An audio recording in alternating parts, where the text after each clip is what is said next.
नमस्कार दोस्तों, JP stenograph YouTube channel पर आपका स्वागत है। यह डिक्टेशन 80 शब्द प्रति मिनट का होगा, जो कि लीगल डिक्टेशन रहेगा। 9 मिनट तक बोला जाएगा, 10 सेकंड बाद स्टार्ट किया जाएगा। दोस्तों, अगर आपने चैनल को अब तक सब्सक्राइब नहीं किया है तो चैनल को सब्सक्राइब जरूर करें, साथ ही बेल आइकन भी ऑन कर दें ताकि आपको डेली नए नए शब्दों की डिक्टेशन और नोटिफिकेशन सबसे पहले मिलती रहे। Ready, start. धारा 326 भारतीय दंड संहिता के तहत अपराध संज्ञेय और गैर समझौता योग्य होता है, इसलिए धारा 249 दंड प्रक्रिया संहिता का प्रावधान लागू नहीं होता। विराम। वर्तमान परिस्थितियों में यदि सुनवाई के लिए निर्धारित मामला और शिकायतकर्ता पेश नहीं होता है तो अदालत उसकी पेशी के लिए समन या वारंट जारी कर सकती है। विराम।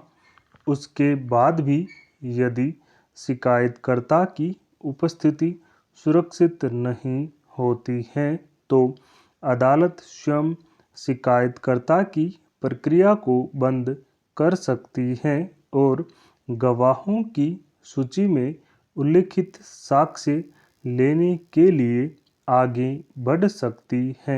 विराम। भारतीय दंड संहिता की धारा 326 के अपराध में सुनवाई के लिए नियत दिन पर केवल शिकायतकर्ता की अनुपस्थिति ही आरोप मुक्त या दोष मुक्त करने का आधार नहीं है। विराम। दंड प्रक्रिया संहिता की धारा 256 के अनुसार यदि परिवाद पर समन शिकायत जारी किया गया है और अभियुक्त की उपस्थिति के लिए नियत दिन पर या उसके बाद के किसी भी दिन जिसके लिए सुनवाई स्थगित की जा सकती है, शिकायतकर्ता उपस्थित नहीं होता है तो मजिस्ट्रेट इसमें पहले से निहित किसी बात के होते हुए भी आरोपी को दोष मुक्त कर देगा, जब तक कि किसी कारण से वह मामले की सुनवाई को किसी और दिन के लिए स्थगित करना उचित न समझे। विराम। पेरा। याची अभियुक्त व्यक्तियों ने अभी कथित तौर पर आयुध अधिनियम की धारा 27 तथा भारतीय दंड संहिता की धारा 304 के अधीन अपराध किया था, लेकिन सीआईडी के निरीक्षक द्वारा दाखिल किया गया धारा 173 के अधीन आरोप पत्र अनुचित माना गया। विराम। धारा 173(2) के अधीन मामले के अन्वेषण पर अंतिम दृष्टिकोण भार साधक संबंधित अधिकारी द्वारा अपनाना पड़ता है, क्योंकि शक्ति उच्चतर पुलिस कर्मचारियों के साथ नहीं होती है। विराम। भारतीय दंड संहिता की धारा 364 के अधीन रजिस्टर्ड अपराध में पुलिस के द्वारा अंतिम रिपोर्ट समर्पित कर दी गई। विराम। मजिस्ट्रेट ने सूचनाकर्ता के कई नोटिसों के बावजूद अंतिम रिपोर्ट के स्वीकरण की आपत्ति करने में उपसंजात होने में असफल होने के बाद अंतिम रिपोर्ट को स्वीकार कर लिया। विराम। अग्रेतर जांच पड़ताल पुलिस के द्वारा बगैर मजिस्ट्रेट की अनुज्ञा प्राप्त किए हुए किया गया। विराम। ऐसी अनुज्ञा को लेना अनुसंधान एजेंसी के लिए यह इच्छेय है, लेकिन मात्र अनुज्ञा का अभाव अग्रेतर जांच पड़ताल को दूषित नहीं करेगा। विराम पेरा। माननीय उड़ीसा उच्च न्यायालय ने भी इस संबंध में वर्णन किया है कि पक्षकार अपनी हैसियत के अनुसार तब बचाव करेगा जब मृतक की हैसियत से मृतक का विधिक प्रतिनिधि उस हैसियत से विपरीत पक्षकार बनाया जाता है। विराम अतः आदेश 8 नियम 9 को इस मामले में लागू नहीं किया जा सकता।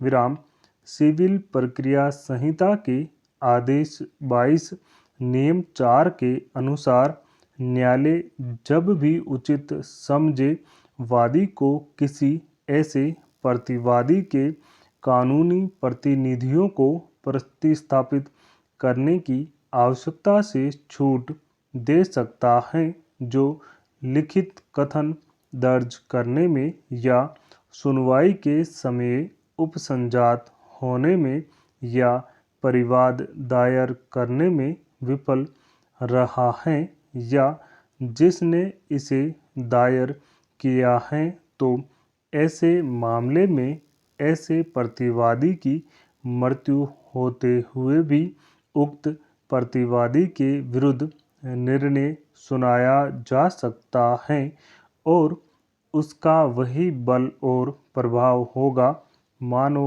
वह मृत्यु होने से पहले सुनाया गया हो।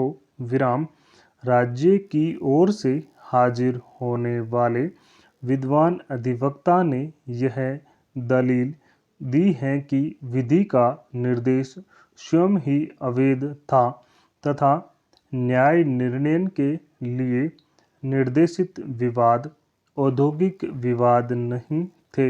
विराम उन्होंने यह भी दलील दी कि प्रसंगत परियोजनाएं प्रौद्योगिक विवाद अधिनियम के अर्थांतर्गत उद्योग नहीं, अतएव अधिकरण को विवादों का ऐसा निर्देश विधिमान्य रूप से नहीं किया गया था।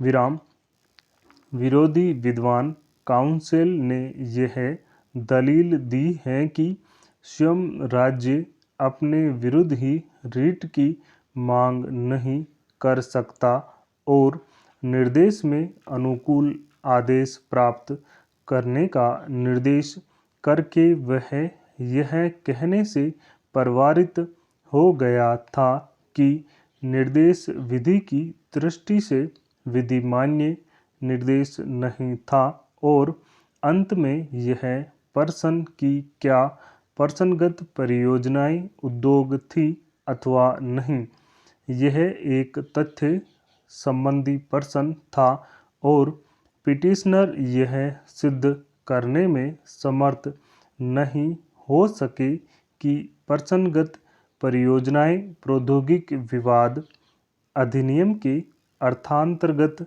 उद्योग नहीं थी। विराम विद्वान अधिवक्ता ने यह दलील दी कि प्रौद्योगिक विवाद अधिनियम की धारा 10(1) के अधीन विवाद का निर्देश इस आधार पर अवैध और व्यर्थ था कि अधिनिर्णय का उद्देश्य ऐसे व्यक्तियों की सेवा की शर्तों में परिवर्तन करना था जो राज्य सेवा में थे। विराम प्रसंगत दोनों परियोजनाओं के कर्मकारों की ओर से किए गए रिट आवेदन के चलने योग्य होने के बारे में प्रत्यार्थियों का आरंभिक आक्षेप यह है कि अधिनिर्णय 27 फरवरी 1975 को दिया गया था, किंतु रिट आवेदन 10 मार्च 1976 को फाइल किया गया था। विराम इस प्रकार रिट आवेदन के फाइल करने में काफ़ी विलंब हुआ है। पूर्ण विराम।